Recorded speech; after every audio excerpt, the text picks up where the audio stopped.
I should have known something was up when the call came from an unknown number. Normally, I'd let it go to voicemail. God knows I'd had enough of Richard's late-night just checking in texts. But something about the way it rang, insistent and sharp, made me pick up.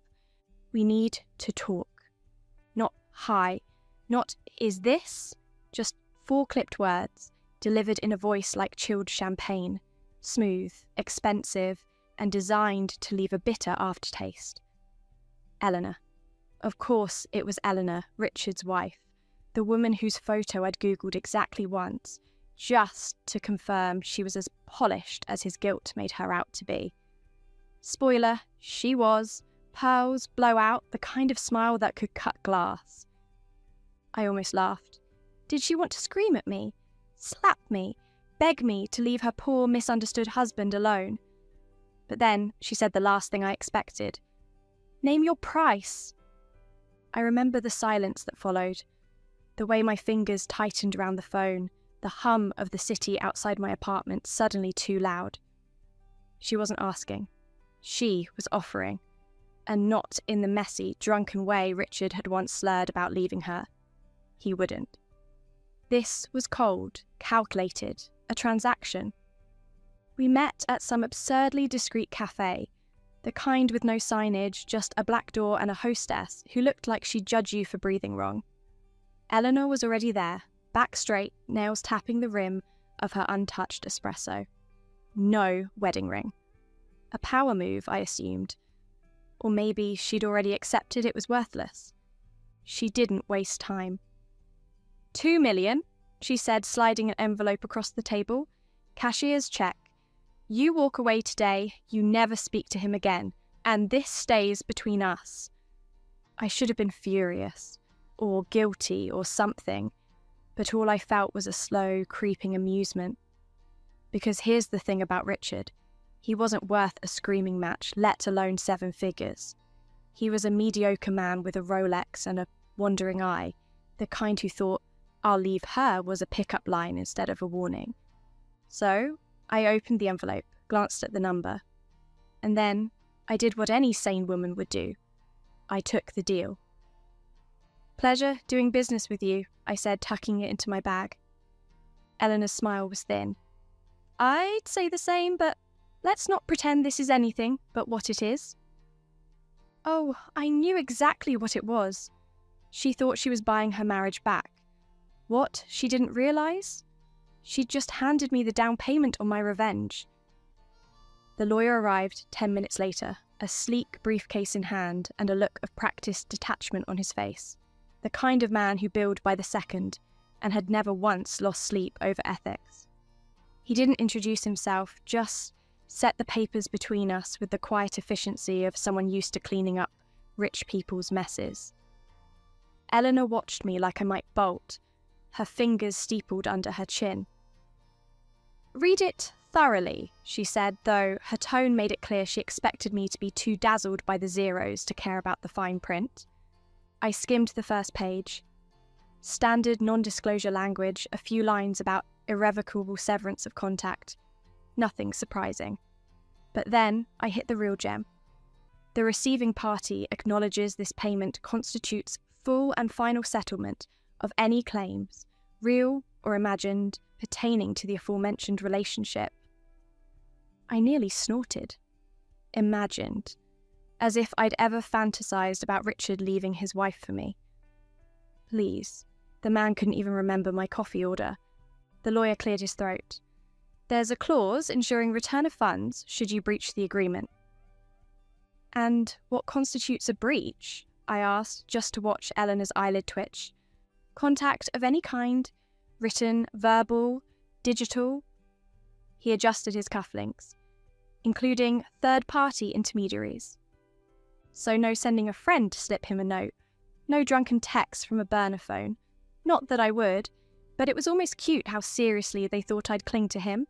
I flipped to the last page.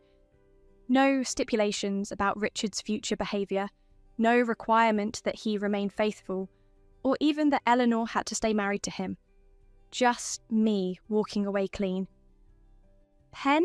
I held out my hand. Eleanor's exhale was barely audible, but I caught it. the faintest unravelling of tension. She thought she'd won, that this piece of paper would stitch her life back together like nothing had happened.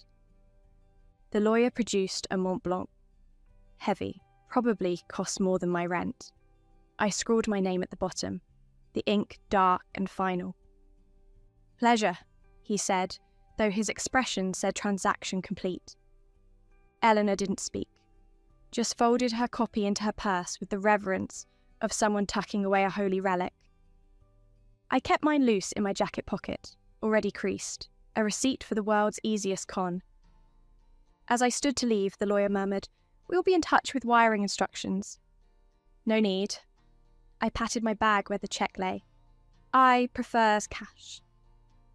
The cafe door swung shut behind me, the bell jingling like a punchline. $2 million to walk away from a man I never wanted to keep. Best deal I ever made. The cheque burned a hole in my wallet all the way home, its crisp edges pressing against my thigh like a dare. I should have felt something. Regret, guilt, maybe even a twinge of sadness. But all I could muster was a giddy sort of disbelief. $2 million to stop answering some mediocre man's texts. If I'd known it was this easy, I would have started dating married men years ago. My apartment smelled like stale takeout, and the lavender candle I'd forgotten to blow out that morning. Richard's toothbrush still sat in my bathroom cup, that stupid electric one he'd insisted on leaving here for convenience. I plucked it up between two fingers, dropped it in the trash, and didn't even pause to reconsider. My phone buzzed. "Richard, of course. You free tonight?" I stared at the message, my thumb hovering. I could ghost him. That would be the cleanest way.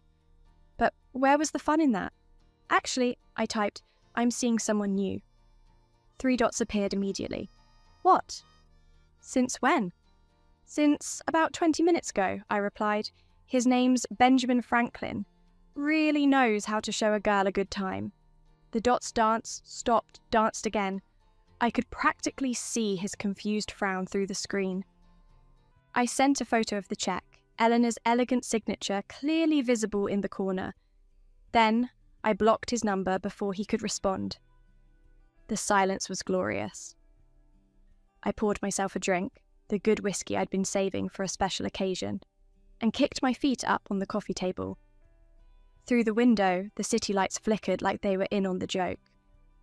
Somewhere across town, Eleanor was probably patting herself on the back for saving her marriage. Richard was likely scrambling to come up with a new lie. And me? I was officially retired from the Mistress game, with a bank account that said I'd won.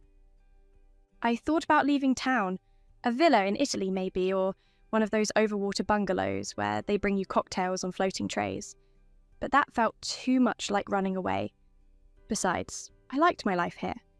I just liked it a hell of a lot more with an extra $2 million. The whiskey burned going down, smooth and expensive. I toasted my reflection in the dark window. "To fresh starts," I said, and to the beautiful, inevitable chaos I'd left in my wake. The money hit my account on a Tuesday morning while I was drinking burnt coffee from a chipped mug. That first zero-filled notification gave me a rush better than any of Richard's empty promises ever had.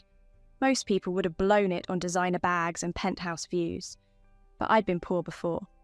The kind where you check your balance before buying groceries, and that sticks with you.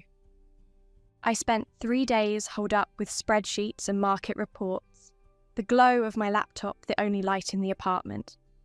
That check wasn't just money, it was ammunition. By Friday, I'd wired $1.5 million to a fintech startup run by 2 MIT dropouts who'd invented an algorithm that could predict cryptocurrency swings with unsettling accuracy.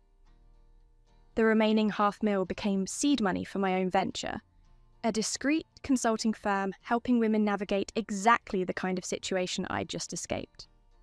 The startup's founders, a pair of wide-eyed geniuses who still dressed like college students, nearly choked when I walked into their dingy office wearing a blazer that cost more than their rent. "We expected some Silicon Valley bro," the female co-founder admitted as we signed paperwork. I just smiled and adjusted the Cartier watch I'd bought myself as a single symbolic splurge. Life's full of surprises. By month 2, my investments were yielding returns that made Eleanor's payout look like pocket change. The startup's beta testing crushed projections, and my first consulting clients, all wealthy women who'd recognised themselves in my discreetly circulated story, paid premium rates for my particular brand of no-nonsense advice. I leased a corner office with floor-to-ceiling windows just to watch the sunset glint off my new business cards, CEO, in bold black letters. Richard somehow got word of my new venture and sent a drunken email to my professional address. I had my assistant reply with an all-auto-generated out-of-office message and a link to my standard consulting rates. The $1,000 hour fee for infidelity crisis management was particularly poetic.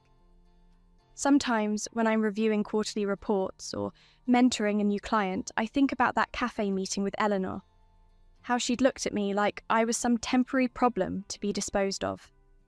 Now, my portfolio was growing faster than her husband's collection of lies, and the irony tasted better than any revenge ever could. The money had been nice, the power was better, and the knowledge that I'd turned their weakness into my strength. That was priceless. The email arrived at 3:17 a.m. on a random Thursday, its subject line screaming in all caps, "We need to talk." I didn't have to open it to know who it was from. Only one person in my contacts still used that particular brand of desperate punctuation. I sipped my morning espresso, watching the steam curl into the crisp air of my new office, and clicked.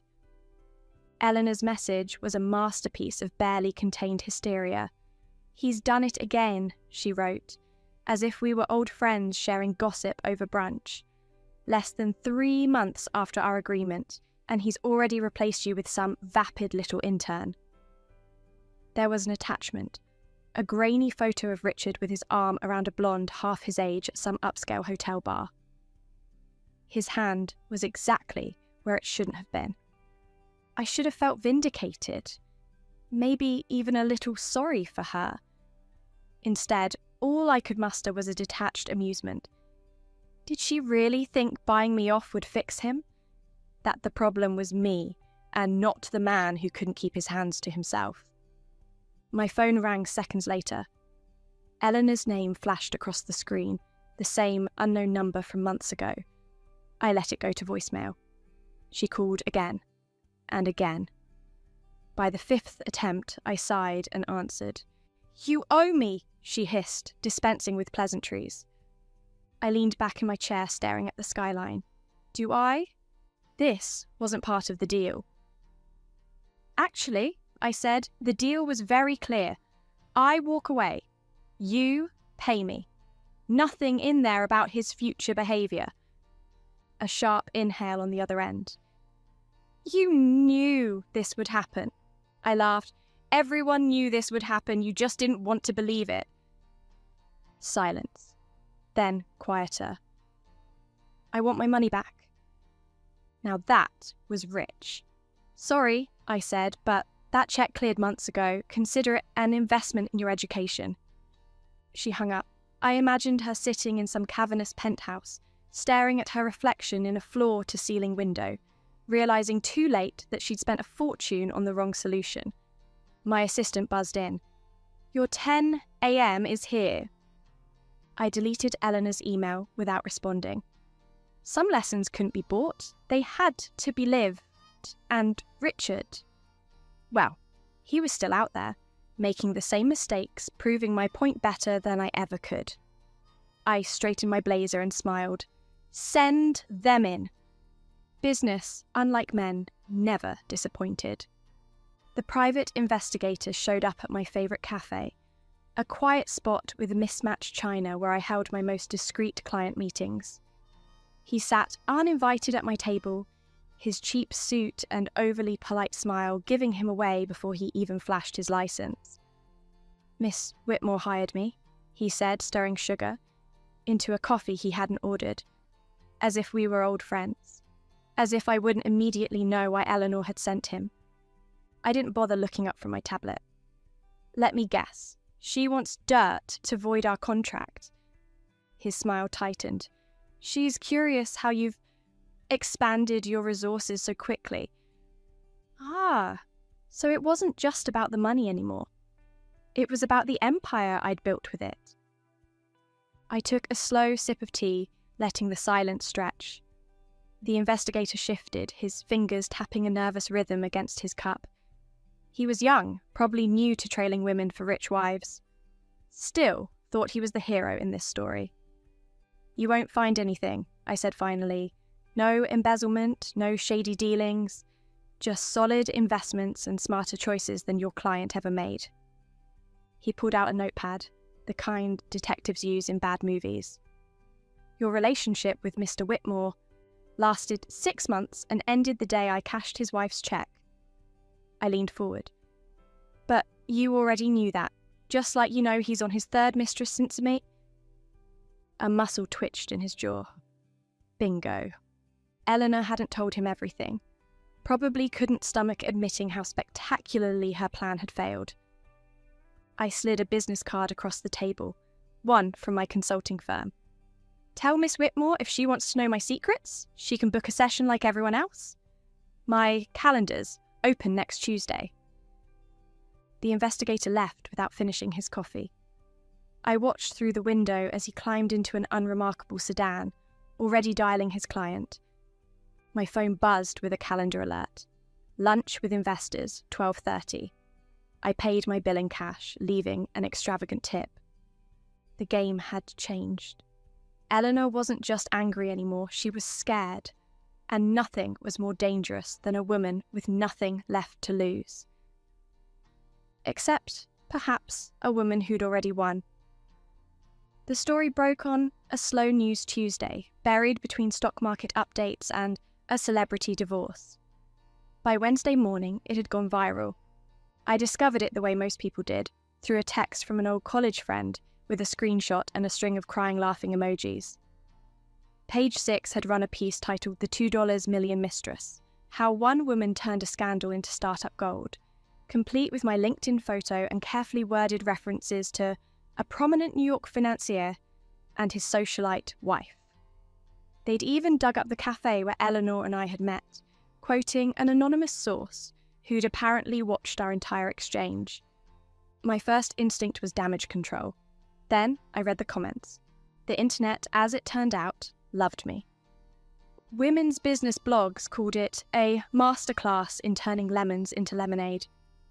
Finance Twitter debated whether I'd undervalued my silence. Memes sprouted overnight, side-by-side photos of sad mistresses in Lifetime movies versus my company's sleek website, captioned, "When you remember, you're the protagonist." Eleanor's response came via her lawyer, a cease and desist letter claiming defamation, which was laughable since the article never mentioned her by name. My attorney fired back with a copy of our contract, highlighting the lack of confidentiality clauses. We never heard from them again. Reporters started camping outside my office. I gave one interview to a no-nonsense financial journalist who cared more about my ROI than the salacious details. The takeaway isn't the scandal, I said, smoothing my blazer. It's that women should always know their worth, in business and in life. The quote ran in bold font, right above a graph showing my startup's valuation increase. By Friday, Richard's name had been outed by a Reddit sleuth. Photos surfaced of him with the intern, then with a bartender, then with someone's nanny. The hashtag #WhitmoreWipeout trended when 3 of his firm's biggest clients pulled their accounts. I watched the chaos from my balcony, drinking champagne with my CFO. "You planned this," she said, not even phrasing it as a question. I clinked my glass against hers. "Planned? No." I smiled. But I certainly didn't stop it. The phone rang inside. Another investor, another interview request, another woman asking how she could do the same. I left them all waiting a little longer. The world had finally caught up to what I'd known all along. This was never about them. It was always about me.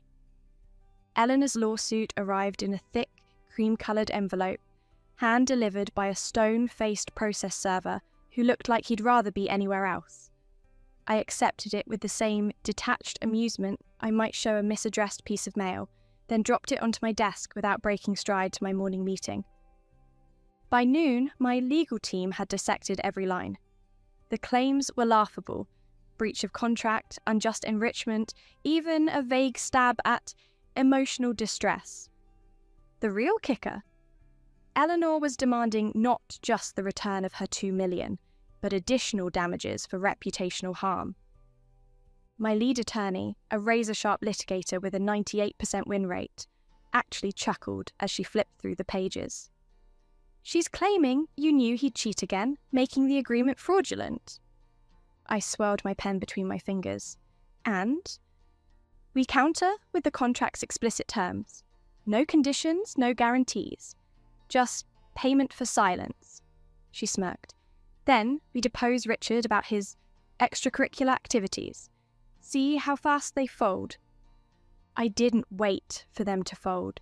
I leaked the complaint to the same reporter who'd broken the initial story, along with a one-sentence comment: "Some people pay for silence. Others pay for lawyers to complain about it." The backlash was instant.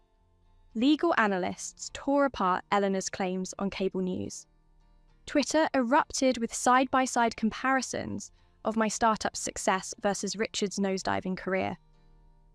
A feminist legal nonprofit offered to file an amicus brief on my behalf, arguing the case set a dangerous precedent for women's financial autonomy. Eleanor's legal team scrambled. A settlement offer appeared in my inbox within 48 hours. Drop the countersuit, keep the money, and they'd withdraw all claims. I countered with my own terms, a public retraction plus legal fees. They refused. So I released the deposition notice, scheduled for Richard to testify under oath about every affair, every lie, every time he'd sworn this one was different. The retraction appeared in the Times the next morning. My lawyer called it a victory. I called it predictable. But the real win came later when my inbox flooded with messages from women asking how to draft their own airtight contracts. I added a new workshop to my consulting roster: negotiating power when love isn't the only deal on the table. The seat sold out in 7 minutes. Eleanor had tried to play me in court. I'd already moved the game to an entirely different arena. The divorce papers hit the press before the ink was dry. Not the quiet, dignified separation Eleanor had imagined. This was a full-blown spectacle, complete with leaked prenup details and a viral video of Richard drunkenly serenading his latest fling at a Miami pool party. I watched the unravelling from the sidelines, my social media deliberately silent. No gloating posts, no smug commentary, just a single strategic like on a news article about Eleanor listing their penthouse, the one with the panoramic views Richard had once promised me he'd buy when things were simpler. My assistant buzzed in with the day's mail, including a handwritten note on heavy cardstock. Eleanor's signature loomed at the bottom, the ink slightly smudged as if she'd hesitated before sending it. "I hope you're happy," it read. No demands, no threats, just 5 words that told me everything I needed to know. She was done fighting. I tucked the note into my desk drawer, next to the framed copy of her retraction. Some trophies weren't meant for display. That evening, as I scrolled through photos of Richard's tearful exit from his former firm's headquarters, my phone lit up with an unknown number. Not Eleanor this time, not a lawyer. "You win," Richard's text read. I deleted it without replying. Victory wasn't in the message. It was in the fact that he still thought this was a competition.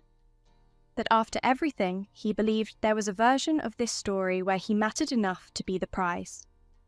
The real triumph was in my quiet office with its soaring windows, in the women who came to me now not for revenge plans, but investment strategies, in the unshakable certainty that I'd built something no man could ever take away. Outside, the city glittered, indifferent to one more failed marriage, one more disgraced financier. I turned off my phone and got back to work. By the time the financial magazines came calling, My company's valuation had grown to triple what Eleanor had paid me to disappear. The irony wasn't lost on me. The more her world shrank, the more mine expanded. My office walls, once bare, now displayed tasteful awards and the framed first dollar I'd earned independently of anyone's guilt money. The Forbes feature surprised me most.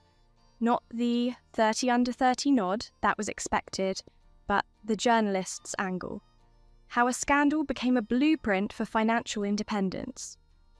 They'd interviewed 3 of my clients, women who'd used my strategies to negotiate better divorce settlements, secure promotions, or launch their own ventures. None mentioned Richard or Eleanor by name. They didn't need to. Investors who'd once hesitated now clamoured for meetings. I booked a speaking engagement at Harvard Business School, not as a cautionary tale, but as a case study in opportunity recognition. The students asked sharper questions than the reporters had. "How did you quantify your leverage?"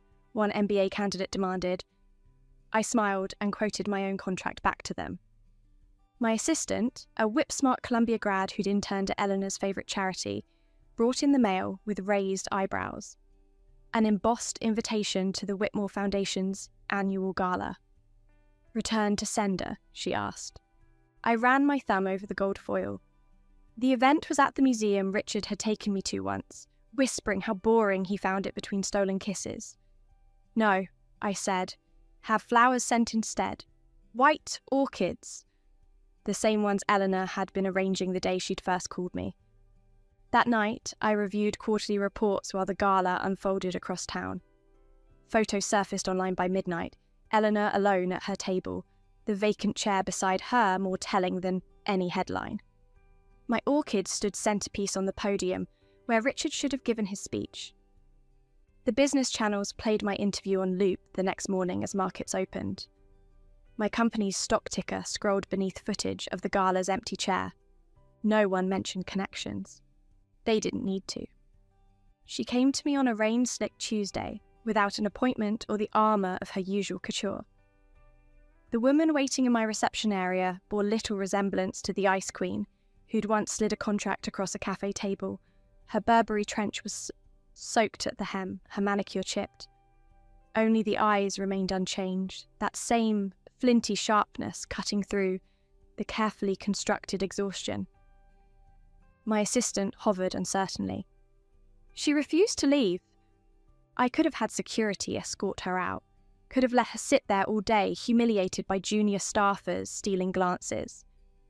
Instead, I nodded toward my office. Eleanor moved like someone unaccustomed to entering rooms uninvited. Her gaze snagged on the framed Forbes cover behind my desk before settling into the chair across from me. No pleasantries, no pretense. Just raw, unfiltered need. "I want to invest." The words hung between us, sour with desperation. I steepled my fingers. "In what, exactly?" "Your women's fund, the one the Times wrote about?" Her throat worked around something bitter. "Consider it returning the favour." Ah, this wasn't about money. It was about optics, a chance to rebrand herself as something other than the scorned wife. I almost admired the hustle. I pulled up her foundation's tax filings on my screen, turning the monitor so she could see the numbers. "Your assets are frozen pending the divorce settlement." A muscle jumped in her jaw. "I have jewellery, art." "Which you'd have to sell at a loss." I closed the file. "I don't take charity cases, Eleanor." The veneer cracked then, revealing something jagged beneath. "What did you want me to do?" "Let him keep." "I wanted you to aim higher." I pushed a prospectus across the desk. My latest venture, a fund exclusively backing female-led startups. "You thought buying me off would solve your problem. But the problem was never me."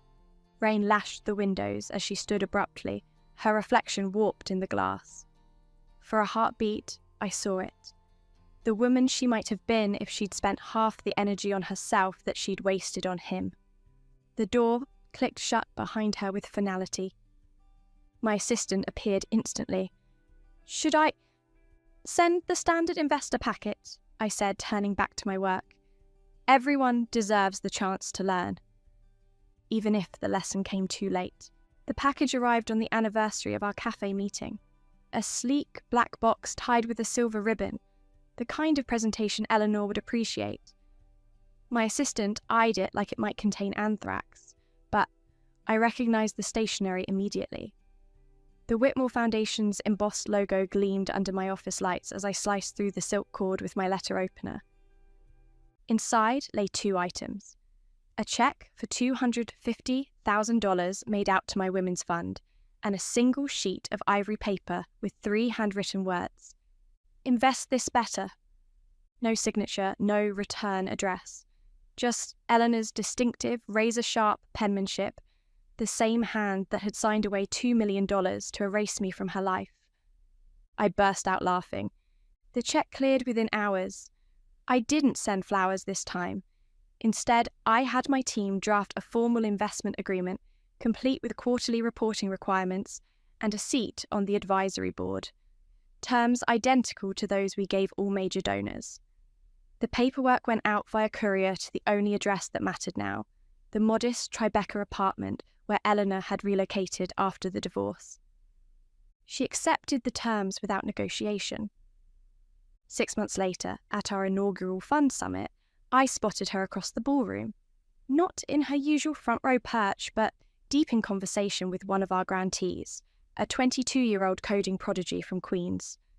Later, during the champagne toast, our eyes met. No nods, no smiles. Just the barest lift of her glass before she turned back to the conversation at hand. Richard's bankruptcy made page 6 the following week. The photo showed him leaving court, shoulders hunched against the paparazzi flashes, his new girlfriend, the intern from the scandal, already halfway out of the frame. I might have pitied him if I'd spared him a thought at all. The real story unfolded in the business section. Our fund's latest investment in a female-founded AI startup, with Eleanor listed as lead sponsor. The accompanying quote from her was masterful in its simplicity. "Some returns can't be measured in percentages." I had the article framed. It hangs in my office now, between the first check she ever wrote me and the latest from our fund's record-breaking quarter. Visitors assume it's about the money. They compliment the elegant display, the polished symbolism. But the truth? The truth is in the empty space between those 2 frames. The quiet understanding that the greatest revenge isn't destruction. It's transformation. And as the late afternoon light catches the glass, turning both checks into golden relics of a war neither of us needed to win, I can almost hear the whisper of silk against cafe chairs, the scratch of a pen on expensive paper. Almost.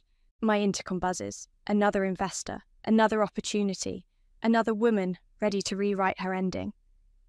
I press the button, leaving ghosts where they belong. Send them in. The game, after all, was never about them. It was always about what comes next.